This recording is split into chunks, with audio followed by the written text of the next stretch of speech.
მოგესალმებით. Deep State-ის ანუ არაფორმალური ოლიგარქიული მმართველობის დაკვეთა არის ის, რომ ევროკავშირი დასუსტდეს და აღარ იყოს შტატების კონკურენტი. ამ მიზნის მისაღწევად აუცილებელია, რომ მთავარი დარტყმა მიიღოს გერმანიამ, როგორც ევროკავშირის ეკონომიკურმა ძრავა. არალეგალური მიგრაცია, LGBT იდეოლოგია, ევროპულ იდენტობასთან ბრძოლა და ომის პოლიტიკა. გერმანია ყველა ამ მიმართულებით სამიზნეშია ამოღებული. კანცლერი ფრიდრიხ მერცი კი ყველაფერს ზედმიწევნით ასრულებს.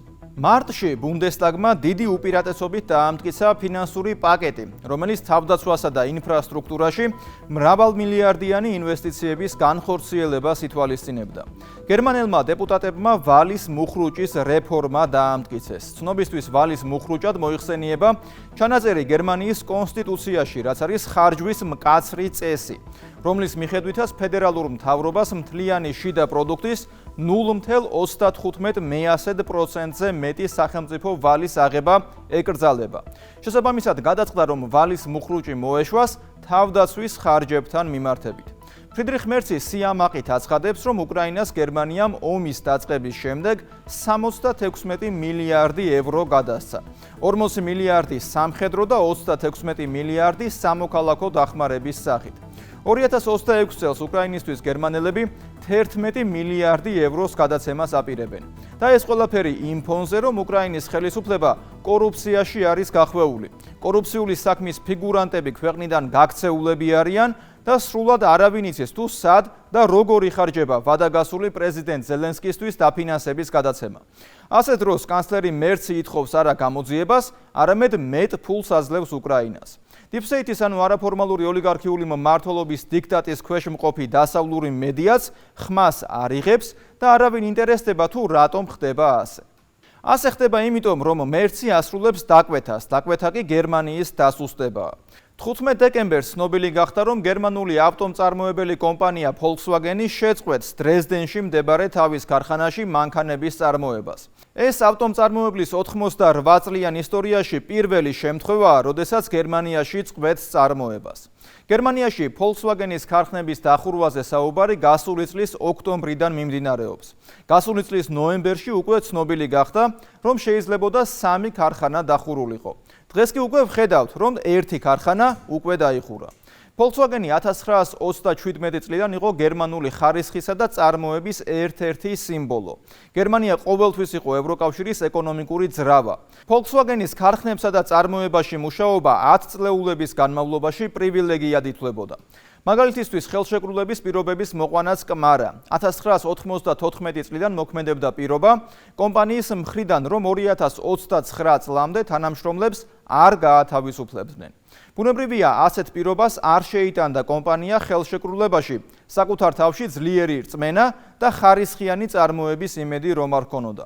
ისიც უნდა ვთქვათ, რომ შეცვლილი რეალობიდან გამომდინარე, Volkswagen-ი რესტრუქტურიზაციის ფარგლებში 35,000 თანამშრომლის გათავისუფლებას გეგმავს.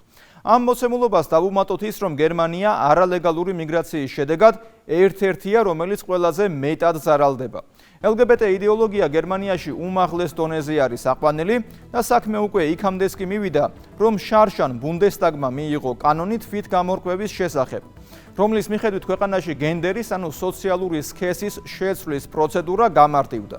აქამდე თუ გენდერის შეცვლისთვის 2 ფსიქოლოგისა და სასამართლოს თანხმობა იყო საჭირო, ახლა ეს აუცილებლობა მოიხსნა და თითოეულ გერმანელს შეუძლია წელიწადში ერთხელ მხოლოდ 25 ევროდ შეიცვალოს სქესი. დოკუმენტებში კი არჩევანის 4 შესაძლებლობა იქნება: ქალი, კაცი, სხვა და სქესის დაზუსტების გარეშე. ეს რომ ევროპული და გერმანული იდენტობის კრიზისის მძიმე შედეგია, ფაქტია. გერმანიის სირთულეების შესახებ ნახეთ დათა გვასალიას სიუჟეტი. გერმანია წარმოებული პროდუქციის ხარისხის სინონიმს წარმოადგენს, თუმცა მხოლოდ ხარისხი აღარაფერს ნიშნავს, თუ პროდუქციის წარმოება ნელდება ან უფრო მეტიც, ქრება. გერმანული ეკონომიკა კოლაფსს განიცდის. ქვეყანა, რომელიც ევროკავშირის ეკონომიკურ ძრავას წარმოადგენდა, ევროკავშირის ცდარი გადაწყვეტილებების ანარეკლი და კავშირის ეკონომიკური დაღმასვლის სიმბოლო ხდება.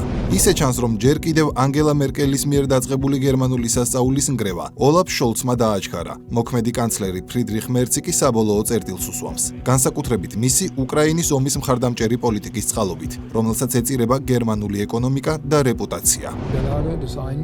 არ უნდა ველოდოთ, რომ ყველაფერი მყისვე დასრულდება და მეორე დღესვე ყველაფერი კარგად იქნება. უსაფრთხოების გარანტიების განხილვისას პრიორიტეტი უკრაინის არმიის მხარდაჭერაა. ვფიქრობ, ეს ომი დიდხანს გაგრძელდება. ეს კანცლერი მერცია, რომელიც უკრაინაში ომის გაგრძელების ერთ-ერთი ყველაზე აქტიური მხარდამჭერია. ის მუდმივად რუსეთის დამარცხებაზე აკეთებს აქცენტს უკრაინული ომის ხარჯზე. თუმცა უკრაინის ომისგან გამოწვეულ კრიზისებს საკუთარ ქვეყანაში ვერ ამარცხებს. მეტიც, ხელსაც ვერ უშლის და ქვეყანას ეკონომიკური კრიზისის ჭაობში უფრო და უფრო ძირავს. რისი მაგალითიც Volkswagen-ის, როგორც გერმანული წარმოებისა და საავტომობილო ინდუსტრიის სავიზიტო ბარათის ჩამოშლაა. თითქმის 9 წლეულის განმავლობაში Volkswagen-ი გერმანიაში უბრალო ავტომწარმოებელზე მეტი იყო. ის ინდუსტრიული ძლიერებისა და გერმანიის ეკონომიკური სტაბილურობის სიმბოლოს წარმოადგენდა. სწორედ ამიტომ ის რაც ახლა ხდება, ბევრად სცილდება ერთი ქარხნის ან ერთი ბრენდის ფარგლებს. მის 88 წლიან ისტორიაში პირველად Volkswagen-ი გერმანიაში დრეზდენში არსებულ საწარმოო ობიექტზე ავტომობილების წარმოებას აჩერებს. თუმცა ამ რეალობამდე 7 თვით ადრე გერმანიის კანცლერი აცხადებდა. ამ ისტორიულ მომენტში ევროპა ერთად უნდა დადგეს. გერმანიის მთავრობა უზრუნველყოფს ყველა იმ ფინანსურ რესურსს, რაც ბუნდესვერს დასჭირდება, რათა ევროპაში ყველაზე ძლიერი არმია გახდეს. ამიტომაც ჩვენ გავაკეთებთ ყველაფერს, რომ გერმანიის ეკონომიკური ზრდის ტემპი აღდგეს. იმ ფონზე, როდესაც კანცლერ მერცის მთავრობა ფოკუსირებულია მილიტარიზაციაზე და ეკონომიკური ზრდის ტემპის აღდგენაზე, მისი ამ განცხადებიდან 7 თვის შემდეგ გერმანული ეკონომიკა ჩვენ თვალწინ იშლება და თანაც პირველი Volkswagen-ი, უძველესი და უმსხვილესი გერმანული და ზოგადად ევროპული ავტომწარმოებელი ხდება არასწორი პოლიტიკის მსხვერპლი. რას ნიშნავს რეალურად Volkswagen-ის ქარხნის დახურვა? ამის გასაგებად უნდა შევხედოთ იმ მზეწოლას, რომლის ქვეშაც ახლა კომპანია იმყოფება. მას პრაქტიკულად ყველა მიმართულებიდან უწევს შეტევების მოგერიება და ეს მთლიანად ევროკავშირის პოლიტიკის შედეგია. პირველი, ესაა სანქციები რუსულ იაფ რესურსებზე. საქმე იმაშია, რომ ევროპას და განსაკუთრებით ევროკავშირს დიდი ენერგორესურსები პრაქტიკულად არ გააჩნია. რეალურად ევროპულ კონტინენტზე ერთადერთი ადგილი, სადაც საწვავის მნიშვნელოვანი მარაგებია, ჩრდილოეთის ზღვაა, სადაც წარმოება ნორვეგიის მიერ კონტროლდება. ქვეყნის, რომელიც ევროკავშირის წევრი არასდროს ყოფილა და დიდი ბრიტანეთის მიერ, რომელიც ევროკავშირის წევრი აღარ არის. ნიდერლანდები ახლო წარსულამდე ბუნებრივი აირის მნიშვნელოვანი მწარმოებელი იყო, თუმცა მანაც წარმოება მკვეთრად შეამცირა და დიდი ალბათობით მომდევნო 10 წლეულის განმავლობაში მთლიანად შეწყვეტს. დიდი ხნის განმავლობაში ეს პრობლემა სულაც არ წარმოადგენდა, რადგან კონტინენტს ჰქონდა იაფი ბუნებრივი აირის წყარო, რომელიც რუსეთიდან მოდიოდა და ენერგოინტენსიურ ინდუსტრიებს, მაგალითად მძიმე მრეწველობას ამარაგებდა. ეს გაზი მართლაც უხვად იყო. ახლოს იყო და ის გახდა ევროპის ინდუსტრიალიზაციის ხერხემალი.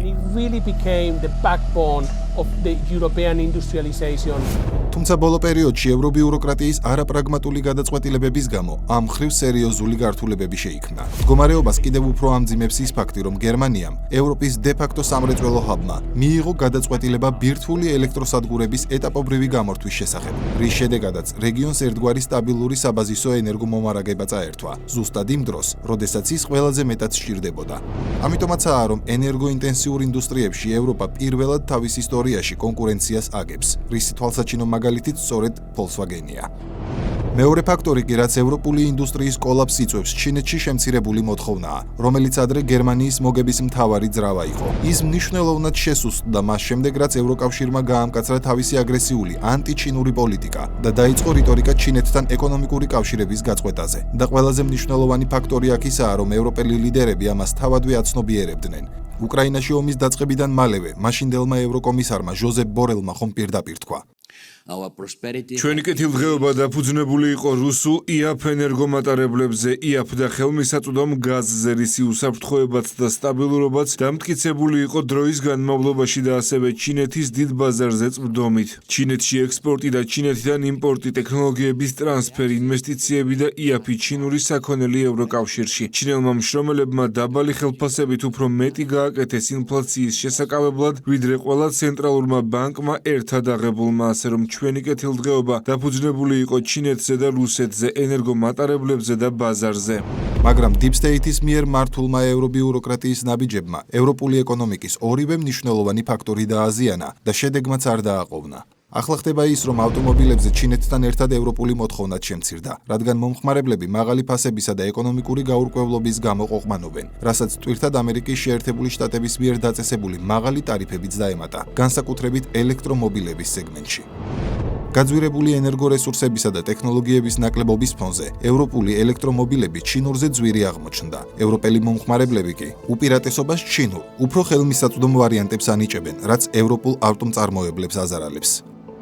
დამატებითი სირთულე, რაც ევრობიუროკრატიამ ევროპელ ავტომწარმოებლებს შეუქმნა, იყო გადაწყვეტილება, რომ 2035 წლისთვის შიდაწვისძრავიანი ავტომობილები სრულად ელექტრომობილებით ჩანაცვლებულიყო. ცხადია, ბიზნეს ადაპტირება მოუწია და ავტომწარმოებლებმა ინვესტიციები ელექტრომობილებზე მიმართეს, მაგრამ ევრობიუროკრატიის მიერ დაწესებული სანქციების, იაფ რესურსებზე უარისა და ტექნოლოგიების ნაკლებობის გამო, ჩინეთ-ამერიკის მზარდი პოტენციალის მიმართ ევროპა უძლური აღმოჩნდა. კონკურენცია ვერ გაუწია. ახლა კი, როდესაც ხვდებიან, რომ ელექტრომობილებზე გადასვლის გადაწყვეტილებამ ევროპულ და პირველ რიგში გერმანულ ეკონომიკას ძლიერი დარტყმა მიაყენა, აცხადებენ.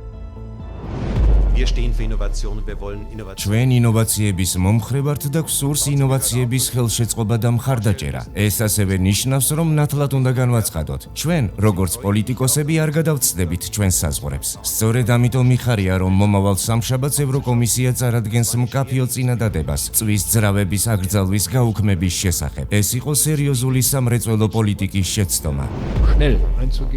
დრო არ გვაქვს დასაკარგი. პირიქით, ევროპაში საავტომობილო ინდუსტრიის დიდი ნაწილი, მათ შორის გერმანიაში და კერძოდ მიმწოდებლების ინდუსტრიას გულისხმობ. უკიდურესად რთულ ეკონომიკურ მდგომარეობაშია. სწორედ ამიტომ ჩვენ რაც შეიძლება სწრაფად უნდა გამოვასწოროთ ევროპაში არსებული ჩარჩო პირობები, რათა ამ ინდუსტრიას მომავალი ჰქონდეს ევროპაში. თუმცა ეს ნაბიჯი უკვე დაგვიანებული ჩანს, რადგან ავტომწარმოებლებს ახლა მოუწევთ ბენზინის ტექნოლოგიების განახლება და ეს მაშინ, როცა უზარმაზარი თანხები უკვე მიმართეს ელექტრომობილებში, მათ პროგრამულ უზრუნველყოფაში, ბატარეებსა და ელექტროსისტემებში. 2024 წელი უდავოდ ერთ-ერთი ყველაზე რთული იყო Volkswagen-ის ისტორიაში. სწორედ 2024 წელს დაეცა Volkswagen-ის გაყიდვები და მკვეთრად შემცირდა მისი საბაზრო ღირებულება. Volkswagen-ი ბევრად მეტია ვიდრე მხოლოდ საკუთარი სახელის მქონე ბრენდი. მის ჯგუფში შედის ისეთი მარკები, როგორიცაა Audi, Porsche, Seat და Skoda. ხოლო ეს კომპანია ევროპაში დაახლოებით 9 მილიონ ადამიანს ასაქმებს. ასე რომ მისი კრიზისი პირდაპირ პროპორციულად ნიშნავს შრომითი ბაზრის რყევას, გერმანიის ეკონომიკურ პრობლემებს, რაც თავის მხრივ მნიშვნელოვან გავლენას ახდენს მთლიანად ევროპული კავშირის მდგომარეობაზე. ხალხი კი ცვლილებებს ელის. ხშირად მაქვს შეხვედრები კლიენტებთან და მომწოდებლებთან და როცა მათ ესაუბრები, ყველანი პირდაპირ ამბობენ, რომ ასეთი ცუდი მდგომარეობა აქამდე არასდროს ყოფილა. ყველაფერი უკუსვლით მიდის. საავტომობილო ინდუსტრია და მთლიანად მექანიკური ინჟინერიის სექტორი თავისუფალ ვარდნაშია, ყველა იბრძვის გადარჩენისთვის.